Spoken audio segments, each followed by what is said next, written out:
Guys, എനിക്ക് കിട്ടിയ നമ്മുടെ ചക്ക ഇപ്പോൾ ഇങ്ങനെ അരിഞ്ഞ് നീറ്റായിട്ടിരിക്കുവാണ്. ഇത് നമ്മുടെ മിക്സാണ്.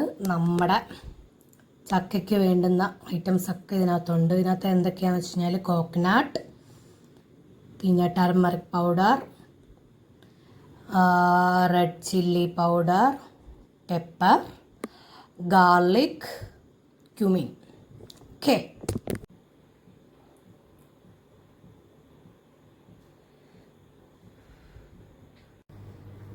അപ്പോൾ ഗായ്സ്, നമ്മുടെ ഫൈനൽ ലുക്കാണ് നമ്മുടെ ചക്ക കൂട്ടാൻ.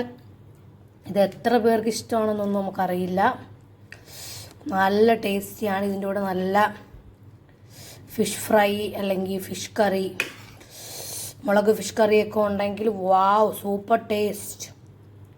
ഇവിടെ ഞാനിപ്പോൾ നല്ല അടിപൊളി കുഞ്ഞ് കഞ്ഞിയായിട്ടാണ് ഇതിനെ കോമ്പിനേറ്റ് ചെയ്യാൻ പോകുന്നത്. Okay guys, this is my today's dinner. കഞ്ഞി വിത്ത് ചക്ക കൂട്ടാൻ എന്ന് പറയാം, ചക്ക എലിശ്ശേരി എന്ന് പറയാൻ പറ്റില്ല, ബട്ട് ദിസ് ഈസ് ചക്ക കൂട്ടാൻ.